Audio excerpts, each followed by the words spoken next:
오래된 이야기라서 우리 목사님 나이가 이제 좀 있으신가 보다 하실지 모르겠습니다. 근데 저희 교회는 뭐 어르신들이 많으니까 충분히 할 수 있는 이야기 같은데, 옛날에 그런 농담 아닌 농담이 있었습니다. 뭐냐면 한국에 목욕탕이 있지 않습니까? 그 목욕탕에 이제 아버지와 아들이 갔는데요, 그 아버지가 뜨거운 탕 속에 들어가서 시원하다 그러니까 이 자식이 듣고 지금 정말 시원한 물인 줄 알고 들어갔더니 어마어마하게 뜨거운 물인 거죠. 그러면서 자식이 깜짝 놀라서 나오면서 야, 세상에 믿을 사람 하나도 없다라고 했다는 것입니다. 예, 이야기를 듣고 웃으시는 분은 좀 연배가 있으신 분이죠. 예, 근데 저는 그게 참 이해가 갑니다. 저도 가만히 보면 어렸을 때 그 부모님이 최고라는 생각을 했습니다. 부모님이 얘기하는 건 다 맞고 다 옳고, 그래서 부모님이 얘기하는 대로 순종하는 것이 그것이 지혜로운 것이고 좋은 줄 알았습니다. 근데 나이가 들고 그러면서 우리 부모님도 모르는 게 있고 실수하는 게 있고 틀린 게 있다.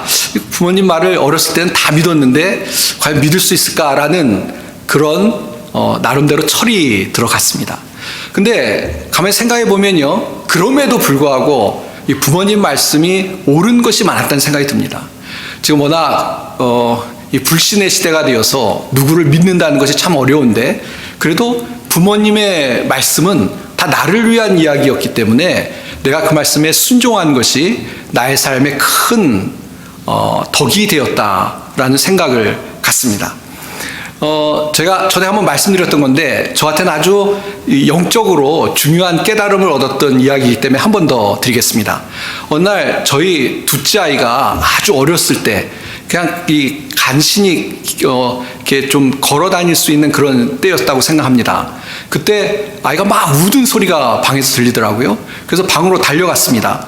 방으로 달려가서 보니까 어떤 상황이 펼쳐지고 있었냐면, 이 침대에서 아이가 이제 내려오려고 하는데요, 그래서 자기가 내려올 수 있다고 생각해서 이게 몸을 틀어서 발을 먼저 이렇게 밑으로 내리고 이렇게 내려오려고 하는데, 근데 발이 안 닿고 있는 겁니다. 그러니까 자기는 내려올 줄 알고 침대 그 이불을, 그 시트를 꽉 붙잡고 발을 디디려고 하는데 발이 안 닿으니까 뭐 갑자기 이 멘붕이 온 거죠. 그래가지고 막 울고 있었습니다. 근데 재밌는 게 뭐였냐면, 정말 그 발에서 바닥까지 5cm도 안 돼요. 그러니까 손만 탁 놓으면 착지, 안전할 수 있는데, 일단 발이 안 닿으니까 보이질 않으니까, 이게 거꾸로 이렇게 매달려 있으니까 보이지 않으니까 너무 무서워서 울고 있었습니다. 그래서 제가 들어가서 이제 울고 있으니까 일반 부모들 같으면 이렇게 내려주잖아요. 근데 저는 그때 옳은 건지 어떤지 모르겠습니다만, 물고기를 주는 것보다 물고기를 잡는 법을 가르쳐야 되겠다는 생각이 들어서 내려주지 않고, 야, 너 내려올 수 있어. 근데 말도 못 알아들 텐데 손을 놔, 손을 놔. 계속 그렇게 이야기를 했습니다. 근데 아이들과 못 알아듣죠.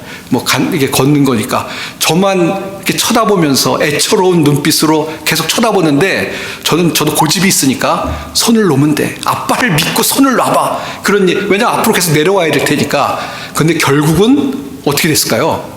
손을 안 놓더라고요.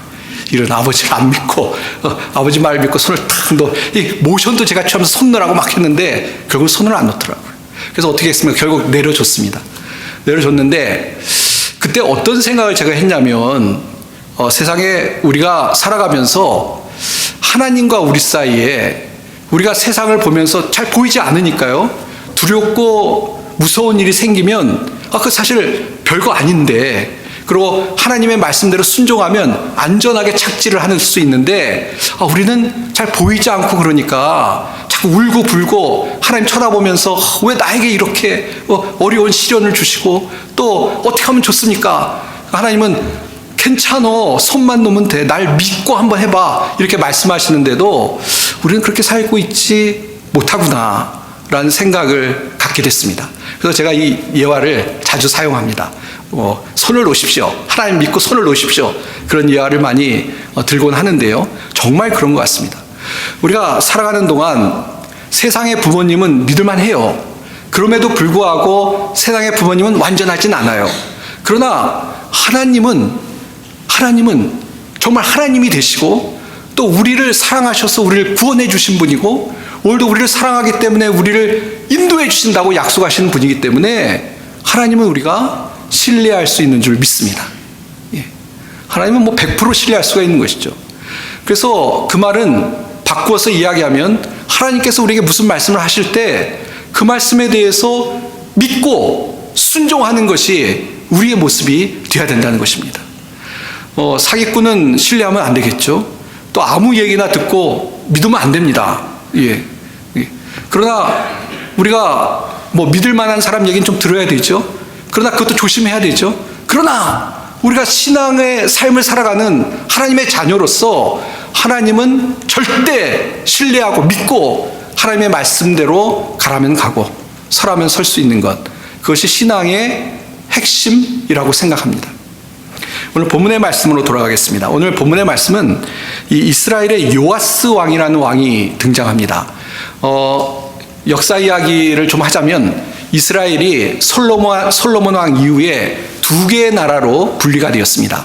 위쪽은 북이스라엘이라는 나라고요. 남쪽은 남유다라는 나라로 분리가 되었습니다. 그래서 두 왕국이 계속 이렇게 이어집니다. 왕도 다른 왕들이 그 나라를 통치를 하죠. 근데 이 요아스라는 왕은 북이스라엘의 왕이었습니다. 그 남쪽 유다는 예루살렘이 있기 때문에 예루살렘이 중심이 되어서 나라가 운영이 됐고요. 북이스라엘은 사마리아라는 곳에 이제 그 어떤 정치적인 중심이 되어서 나라가 운영이 되었습니다. 근데 이 요아스가 왕이 되었는데 이 북이스라엘의 왕들은 거의 다 아주 못된 왕들이었어요. 하나님을 경외하지도 않고 하나님 뜻대로 순종하지도 않는 그런 왕들이었습니다. 아주 우상을 섬기고 그런 왕들이었는데요. 근데 이 요아스도 그런 인간이었습니다. 뭐 제가 그런 인간이라고 할 만큼 아주 성경에 보면 이 하나님을 두려워하지도 않고 자기 멋대로 그런 살았던 왕으로 이야기를 하고 있습니다. 자, 근데 이제 어떤 일이 생겼냐면요. 엘리사가 그런 암흑기와 같은 이스라엘에서 선지자로 하나님의 말씀을 증거하고 또 하나님의 사람으로서 여러 가지 하나님의 일을 했는데 이 엘리사가 죽게 되었습니다. 그러니까 이제 하나님의 부르심을 받을 날이 가까운 것을 본인도 알고 사람들도 다 알게 되었다는 것입니다. 그래서 14절 우리가 읽지 않았는데 보시면 엘리사가 죽을 병이 들매 죽을 병이 들어서 정말 이제는 하나님의 부르심이 확실하다는 이야기를 사람들이 나누게 되었다는 것입니다. 근데 그 이야기가 이 요아스라는 이스라엘 왕에게도 들어갔습니다. 그 왕이 들었어요. 그래서 이 요아스가 이 엘리사를 만나러 나왔어요. 14절에 나와 있는 내용이죠. 그리고 자기 얼굴에 눈물을 흘리며 이르되 내 아버지여 이스라엘 병과 마병이여 하면서 울었습니다. 통곡을 했습니다. 전 근데 이 성경에 눈물을 흘렸다는 이야기가 나왔다고 해서 속으시면 안 된다고 생각합니다. 뭐냐면 정말 안타깝고 그런 마음으로 이 요아스 왕이 울었을까? 뭐 안타까운 마음이 있었을 거예요. 뭐 안타까움이 전혀 없었을 건 아니지만 더 많은 이 요아스의 마음에는 엘리사를 정말 귀하게 여기고 엘리사를 정말 위하는 마음으로 울었을 것 같지는 않습니다. 왜냐하면 그 전에 한 행동들을 보면 전혀 아니에요. 엘리사가 그렇게 하나님의 말씀을 전하고 했지만 그 전에 행동들을 보면 전혀 엘리사의 이야기는 귀담아 듣지도 않고 멋대로 살았던 사람이에요. 근데 이제 와서 엘리사가 죽게 됐다고 와서 거의 펑펑 너무 안타깝고 너무 다 슬퍼서 울었을까? 저는 그렇게 해석하고 싶지 않습니다. 오히려 어떻게 해석하고 싶냐면요, 이제 와서 울었다는 것이 이 요아스의 행적을 또 그 요아스의 인품을 보자면 또 믿음을 보자면 안타까워서 운 게 아니라 아까워서 울었다고 생각합니다. 무슨 얘기냐면 아람이라는 적들이 이스라엘 호신탐탐 노리고 쳐들어올 때 엘리사가 있어서 어떻게 보면 엘리사가 하나님의 사람으로 있어서 그런 적들의 공격이나 이런 것들에 많은 경우에 적들이 물러가고 했어요.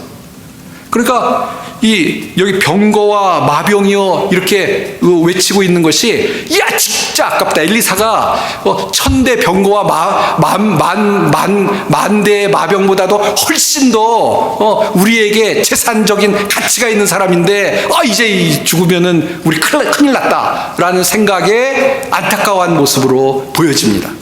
예.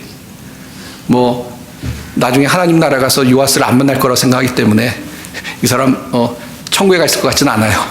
그래서 제가 자신 있게 얘기하는데 전혀 그런 사람이 아닙니다. 그 뒤에 이제 얘기에 또 계속 이 사람이 어떤 사람인지 모습이 나오고 있는데요. 자, 엘리사는 정말 훌륭한 사람입니다. 그리고 이스라엘 백성을 정말 사랑하고 안타까워한 사람이에요. 그래서 이제 어떻게 보면 자기가 죽을 때라고 알고 요아스가 자기에게 내려온 것을 보고 이 이스라엘 왕에게 어떻게 보면 축복하는 하나님의 말씀을 전합니다. 그게 뭐냐면 이 활과 화살을 잡고 쏘라는 것이죠. 동편 문을 열고 창을 열고 동편 창을 열고 화살을 쏘라는 그런 이야기를 합니다. 그러면서 이게 어떤 상징을 갖고 있다는 것을 분명히 이야기하죠. 어떤 상징이냐면 여호와께서 행하시는 구원에 관한 상징이 있다는 것을 이야기하고 화살을 쏘라고 합니다. 그리고 그 쏘는 화살에 그 손을 얹고 화살을 쏘죠. 그 다음에 이어서 어떤 이야기를 하냐면 이제 화살을 또 하나 잡으라고 그래요. 잡아서 이번에는 뭐라고 이야기하냐면 그걸 잡아서 땅에 치라고, 내려치라고 이야기를 합니다. 그 화살을 내려치라고. 그 이야기를 듣고 요아스가 이제 내려치는데 아까 처음과 연결해서 이게 어떤 이야기냐면 화살을 내려치는 것이 여호와의 구원이라는 이야기를 했어요. 구원. 하나님께서 보여주시는 구원에 관한 이야기라는 것을 이야기했어요. 또 당시에는 미신을 믿는 사람들도 이 화살이나 뭐 이런 거 가지고 점을 본다든지 하는 그런 어떤 상징성이 있는 시대였기 때문에 요아스가 충분히 지금 엘리사가 무슨 이야기를 하는지 이해했을 거예요. 우리 같으면 요즘 잘 이해를 못하지만 이게 하나님께서 역사하실 것을 보여주는 상징으로 지금 나에게 이렇게 말씀하시는구나 라고 충분히 이해했을 겁니다. 자, 그래서 치라고 하니까 그 말대로 내려치는데 여기 문제가 발생합니다. 몇 번 쳤다고 성경이 얘기하죠? 세 번 쳤어요. 3번. 근데 그 치는 모습을 보고 엘리사가 화가 났습니다. 분노가 폭발을 했어요. 그러면서 우리가 아까 읽은 19절의 말씀처럼 대여섯 번을 쳐야 되는데 3번만 치고 말았냐고. 이제 3번 쳤기 때문에 3번 아람과 싸워서 이길 텐데 그 3번 싸운 것 갖고는 아람을 물리칠 수 없다고. 대여섯 번 쳤으면 충분히 아람을 물리칠 수 있는데, 그래서 이스라엘을 구할 수 있는데 3번 쳤기 때문에 이제 아람을 물리칠 수 없다고 그런 이야기를 합니다. 자, 이게 무슨 이야기인지 감이 오실 거라고 생각합니다. 이 요아스가요 좋은 사람이 아니었어요. 저는 그렇게 생각합니다. 뭐 극단적으로 목사님이 해석한다고 말씀하셔도 좋은데 요아스가요 건성으로 친 거예요. 건성으로 치라고 하니까 믿음으로 하나님께서 구원하실 거라고 정말 믿고 주님 믿습니다 하고 정말 힘을 다해서 내려쳐야 되는데 그게 아니고 엘리사가 치라고 그러니까 좀 더 극단적으로 얘기하자면 장난하나? 그런 마음으로 쳤을지도 모르겠어요. 그러니까 3번 딱 치고 끝. 아이고 팔 아파. 그리고 끝난 거죠. 저는 성경의 이야기들이 인간적인 이야기가 아니라 믿음의 이야기라고 생각합니다. 요아스도 믿음으로 행하지 않은 것이죠. 하나님께서 말씀을 주셨잖아요. 하나님께서 분명히 구원하시겠다는 말씀을 주셨잖아요. 이것이 본인 요아스의 욕심이나 엘리사의 욕심이나 생각이 아니에요. 하나님께서 주신 말씀이에요. 하나님께서 주신 약속이에요. 하나님께서 주신 어떤 축복이에요. 그런데 안 믿는 거예요. 그냥 3번 치고 끝. 하나님의 어떤 말씀을 정말로 믿고 하나님이 나의 구원자시고 하나님이 구원하실 수 있다고 믿었다면 전심을 다해서 쳤어야죠. 전심을 다해서. 이거를 그렇게 말씀드리면 될 것 같아요. 저는 기도를 많이 해야 된다. 꼭 많이 하고 여러 번 기도 제목을 얘기해야만 하나님이 응답하신다고는 생각지 않습니다. 그러나 그럼에도 불구하고 쉬지 말고 기도해야 된다고 믿습니다. 쉬지 말고 기도한다는 것은 내가 정말 하나님을 의지하고 믿고, 그래서 하나님께서 역사하실 거라는 믿음으로 기도하라는 것이죠. 예. 조금 기도하다가 아이고 뭐 기도가 능력 있다. 내가 뭐 해야지. 하나님 뭐 들으시나? 내 상황이 이렇게 엄청난데 하나님 역사하실까? 그렇게 기도하면 안 된다는 것이죠. 예. 예. 뭐 물론 무엇을 구하느냐 중요하죠. 정욕에 따라 구하면 그렇게 열심으로 대여섯 번 기도해도 안 됩니다. 그러나 그게 아니라 하나님이 주신 말씀으로 하나님의 뜻을 따라서 기도하는데 중단 없이 때로는 그리 아니하실지라도 끝까지 주님 의지하고 기도하겠습니다 라는 믿음으로 살아가는 것이, 그것이 진정한 믿음의 삶이 아닐까요? 좀 신앙생활 하다가 어렵다고 아이고 몰라, 내가 이렇게 열심히 신앙생활을 할 필요가 있나? 내가 이렇게 열심히 기도할 필요가 있나? 그건 아니죠. 그건 믿음이, 정말 우리에게 내가 믿음이 있느냐를 돌아볼 필요가 있다고 생각합니다.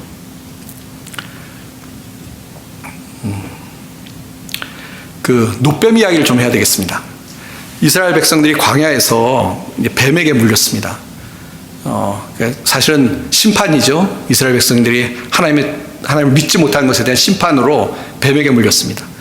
그때 이스라엘 백성이 막 부르짖죠. 살려달라고. 그러니까 하나님께서 어떤 명령을 주시죠? 노뱀을 만들어서 이렇게 높이 들라고 말씀하십니다. 그래서 노뱀을 만들어 들면 그 장대를 보는 사람은 뱀에 물려도 산다 라는 말씀을 주십니다. 근데 성경에 성경이 이제 하나님 말씀이니까 이게 무슨 지어낸 얘기가 아니까 노뱀을 쳐다보는 게 그렇게 어려운 일인가요? 전 잘 모르겠어요. 기왕 뭐 쳐다보라고 하셨으니까, 또 하나님께서 홍해를 가르는 기적을 보여주셨으니까 노뱀만 쳐다보면 살아 그러면 모르겠어요. 저같이 미련하고 믿음이 연약한 사람도 쳐다봤을 것 같아요. 정말 이런 표현 쓰기 싫은데 믿자야 본전 아니에요. 쳐다보는 게 뭐 이렇게 힘든가요? 근데 성경에 보면요, 안 쳐다보고 죽은 사람들이 있습니다. 이스라엘 백성 중에 안 쳐다봐서 죽은 사람이 있어요. 노뱀을 쳐다본 사람은 살았습니다. 그러니까 우리가 믿음의 이야기를 교회에 와서 많이 하는데 정말 내가 하나님의 말씀을 잘 믿고 있는가? 광야 이스라엘 백성은 하나님의 백성이라고 자기들이 이야기하고 기적도 봤어요. 홍해를 갈라지는 기적도 보고 적을 이기는 기적도 봤는데도 실제로 하나님의 노뱀을 쳐다보라고 했을 때는 믿음이 없는 거예요. 쳐다보는 믿음이 있으면 사는데. 사실 그 노뱀 이야기는 장대 이야기가 나오면서 예수 그리스도의 어떤 구원의 은혜와 연결이 됩니다. 우리가 구원을 어떻게 얻습니까? 열심히 노력해서요? 착한 일을 해서요? 교회를 몇 개 세워서요? 전도를 수만 명 해서요? 천만의 만만의 말씀입니다.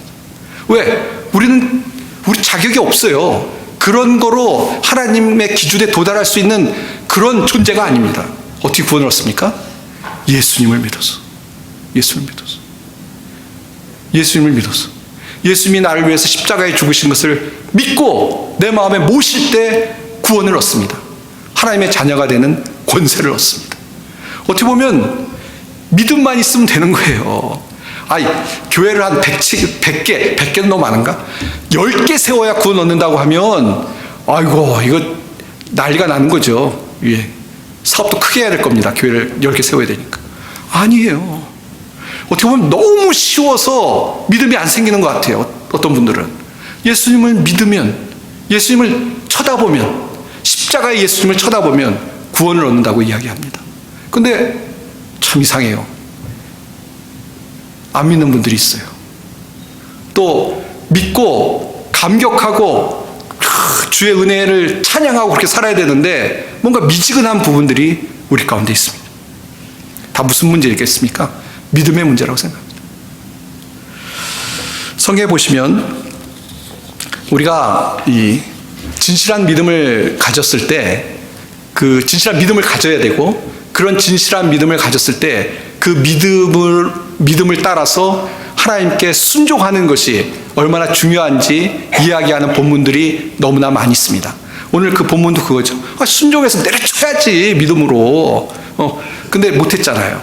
성경에 보면 그런 이야기들이 많은데 이 열왕기하 5장에 나오는 이야기 중에 나아만 장군 이야기가 있습니다. 물론 우리가 잘 아실 텐데요. 제가 13장으로 건너뛰었기 때문에 오늘 좀 설명을 드리겠습니다.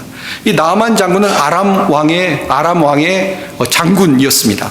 아주 유명한 장군인데 문제가 하나 있었어요. 인생에 아픔이 있었어요. 뭐냐면 이 환자입니다. 나병 환자입니다. 그러니까 얼마나 괴롭겠어요. 그 당시 아람이 초강대국이었는데 거기에서 최고의 장군인데 다 가졌다고 생각하는데 하나 정말 중요한 걸 못 가졌어요. 건강. 너무나 괴로운 것이죠. 자, 근데 이야기를 들었어요. 뭐 자세한 이야기는 생략하겠습니다. 이 와서 이 선지자를 만나면 치료받을 수 있다는 이야기를 들었어요. 엘리사를 만나면. 그래서 왔더니 이제 그 초강대국의 장군이 와서 나를 좀 봐달라고 이야기를 했는데 뭐라고 이야기하냐면 요단강에 7번 가서 몸을 담그세요. 이야기만 하는 거예요. 이렇게 생각하시면 됩니다. 병원에 명의를 찾아갔어요. 아파서. 그랬더니 그 의사가 쳐다보지도 않고 처방전 하나 촥 내미는데 저기 요단강 가서 7번 물 담그세요. 이에요. 좀 얘기도 듣고 상담도 하고 손도 만지고 혈압도 재보고 그것도 안 해요. 그냥 가라고.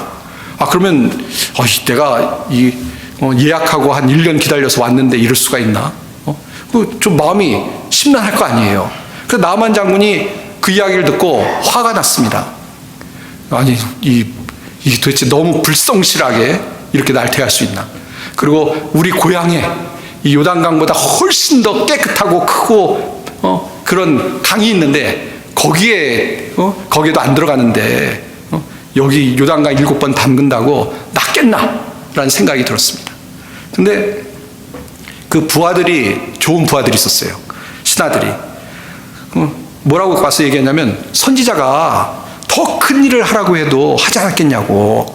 뭐 예를 들어서 소를 1000마리 잡으라고 해도 했을 텐데 그 요단강 7번 들어가는 거 그거를 못하냐고. 그냥 믿음을 갖고 좀 해보라고 그런 이야기를 합니다. 그래서 마음을 바꾸죠. 믿음이 없었는데 그래. 믿음이라기에는 너무나 적은 믿음이랑 그래도 물에 들어가는 믿음을 가지고 요단강에서 7번 몸을 담급니다. 어떤 일이 일어나죠? 병이 다 치유가 돼요.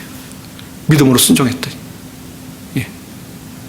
뭐 말도 안 되는 얘기라고 생각했지만 그래도 억지로라도 주변 사람에 의해서 어떤 이야기를 듣고 믿음으로 순종했을 때 치유되는 역사가 있었다는 것입니다. 시장에서도 하나 소개하겠습니다. 요한복음 21장에 보시면 예수님이 이제 부활하시고 나서 제자들이 고기를 잡으러 갔던 제자들이 있습니다. 그 중에 베드로가 있었는데요. 베드로와 도마와 제자들이 이제 고기를 잡고 있었습니다. 근데 밤이 맞도록 고기를 잡는데 못 잡았어요.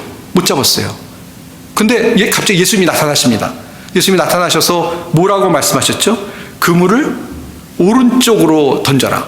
오른쪽 맞을 겁니다. 제가 특별히 잘 기억 안 하는 게 오른쪽이면 어떻고 왼쪽이면 어떻습니까? 그게 중요한 것이 아니고 꼭 오른쪽에 던져야 물고기를 잡는다는 게 아니고 예수님께서 말씀하신 거예요. 그랬더니 이 제자들이 순종해서 그물을 오른쪽으로 던집니다. 그랬더니 어마어마하게 잡히는 것이죠. 그래서 숫자가 153마리 잡혔다고 성경에 숫자까지 기록되어 있는데 어마어마한 고기를 잡습니다. 사실은 베드로를 포함해서 예수님의 제자들 중에 이 전문 어부들이 있습니다. 베드로는 전문가였죠. 밤새도록 자기가 갖고 있던 지식과 모든 것을 동원해서 고기를 잡으려고 했을 거예요. 물고기를. 근데 못 잡았어요. 물고기 나오는 그 스팟을 몰라서 못 잡았겠습니까? 온갖 수단과 방법을 다 동원했을 거예요. 근데 예수님이 어떻게 보면 목수 출신인 예수님이 오셔서 그물을 오른쪽에 던져라. 어떻게 보면 인간적으로 생각하면 예수님을 안 믿는다면 믿고 따를 수 있는 말이 아니에요. 내가 더 잘하는데. 그러나 어떤 일이 있었습니까? 믿고 순종했을 때 많은 물고기를 잡았다는 것입니다. 거기서 이야기하는 것은 물고기를 얼마나 잡았는지 153마리를 잡았는지 그걸 강조하는 것이 아니고 뭘 강조하는 것입니까? 우리에게 믿음이 있는가? 예수님의 말씀을 따르는 진실된 믿음이 있는가? 또 그렇게 진실된 믿음이 있을 때 어떤 결과가 나타나는가를 보여주는 하나님의 말씀인 줄 믿습니다. 이쯤에서 우리 성도님들에게 도전을 드려야 될 것 같습니다. 드려야 될 것 같습니다. 정말 하나님의 살아계심과 하나님의 역사하심을 믿습니까? 정말 우리 사랑하는 성도님들에게 약속하신 대로 우리 사랑하는 성도님들을 인도하시고 보호하실 것을 믿습니까? 진심으로 믿으셔야 됩니다. 진심으로. 흉내만 내는 신앙은 신앙이 아닙니다. 그냥 3번 치는 것처럼 그렇게 나 믿어. 그리고 기도 그것도 뭐 밥 먹을 때 잠깐 하고 끝. 그게 신앙이 아닙니다.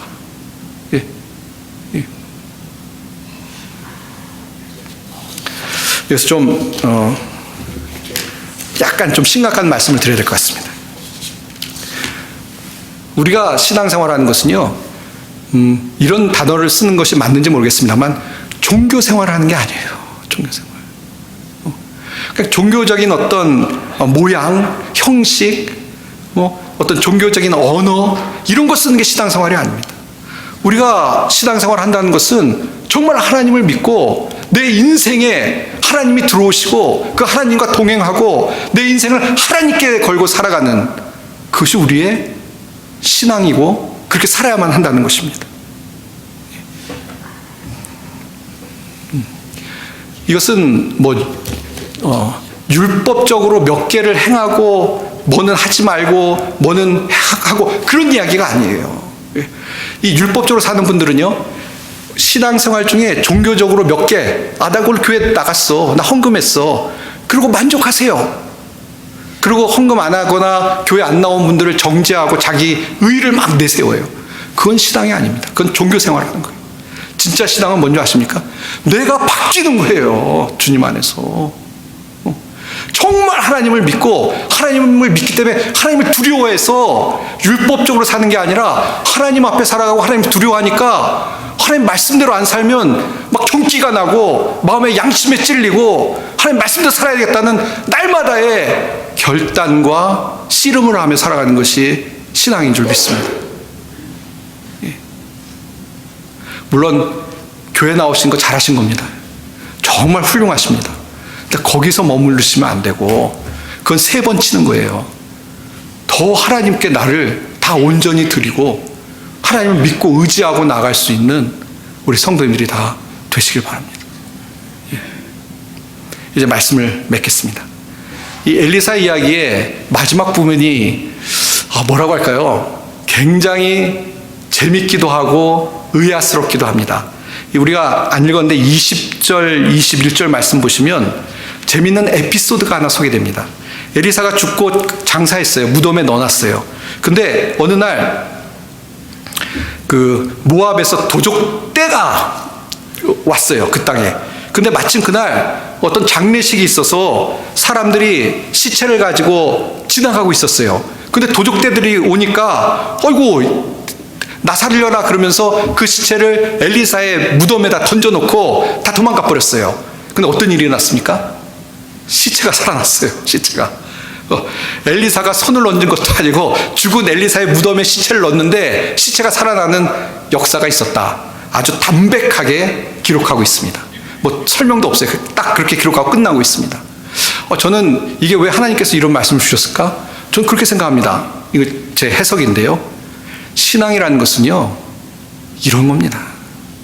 신앙이라는 것은요, 하나님을 믿기 때문에 매일같이 기적이 일어나는 것이 신앙입니다. 죽었던 사람이 살아나는 게 신앙입니다. 그냥 종교적으로 윤리적으로 거룩하게 어깨에 힘주고 사는 게 아니고 정말 삶 속에 하나님과 동행하기 때문에 죽은 자가 살아나는, 죽은 영혼이 살아나는 그런 기적들이 나타나는 것이 신앙인 줄 믿습니다. 그걸 기대하고 우리가 신앙생활을 해야죠.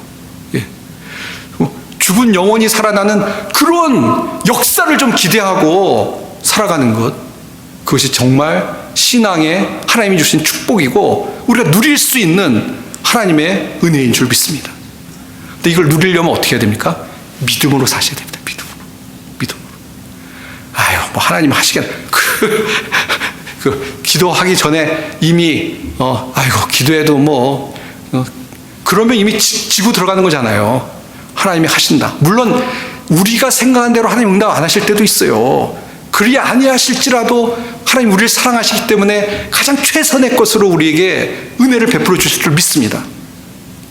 하나님한테 이 땅에서 살아가는 동안 기도하시는데 좀 세상으로는 힘들 수 있어요. 그러나 전에 말씀드렸잖아요. 우리 자녀들을 축복하실 줄 믿습니다. 우리가 하나님 나라 갔을 때 하나님이 야, 너 수고했다. 그러실 줄 믿습니다.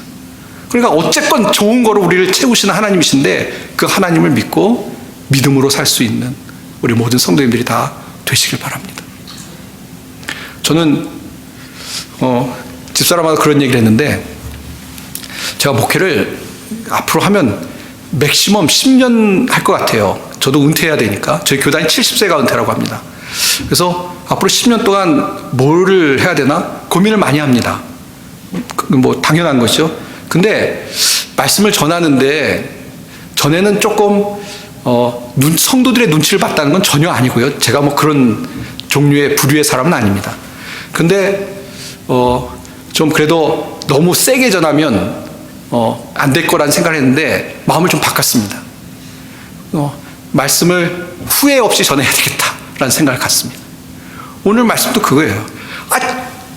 교회 나오시면서 내가 무슨 종교 생활한다고 나오지 마세요. 진짜 믿음으로 가지고 신앙생활 하세요. 하나님 믿는데 진짜 믿음으로 순종하면서 신앙생활 하세요. 흉내만 내지 마세요. 그러니까 3번 건성으로 건드리지 마세요. 정말 주님의 말씀을 믿고 주여 믿습니다. 주의 뜻대로 살겠습니다. 콱콱 이런 믿음으로 살아갈 수 있는 우리 모든 성도님들이 다 되시기를 주님의 이름으로 축원드립니다. 기도하겠습니다. 하나님 아버지, 우리에게 믿음을 허락해 주십시오. 우리의 믿음이 너무나 부족합니다. 우리에게 강하고 담대한 믿음 주시고 또 때로는 믿음이 연약해질 때 우리를 굳건한 손으로 붙잡아 주셔서 회복되게 하시고 그래서 진실된 마음으로 정말로 형식적인 것이 아니라 진심을 다해서 주의 말씀에 순종하며 살아갈 수 있는 저희들이 되게 도와주시옵소서. 이번 한 주 우리 살아가는 성도들이 주님과 동행하는 한 주가 되게 하시고 정말 죽은 시체가 살아나는 그런 하나님의 역사들이 우리 살아가는 성도들의 삶 속에 풍성하게 나타날 수 있도록 축복하여 주시옵소서. 감사드리며 우리 주 예수님의 이름 받들어 간절히 기도하옵나이다. 아멘.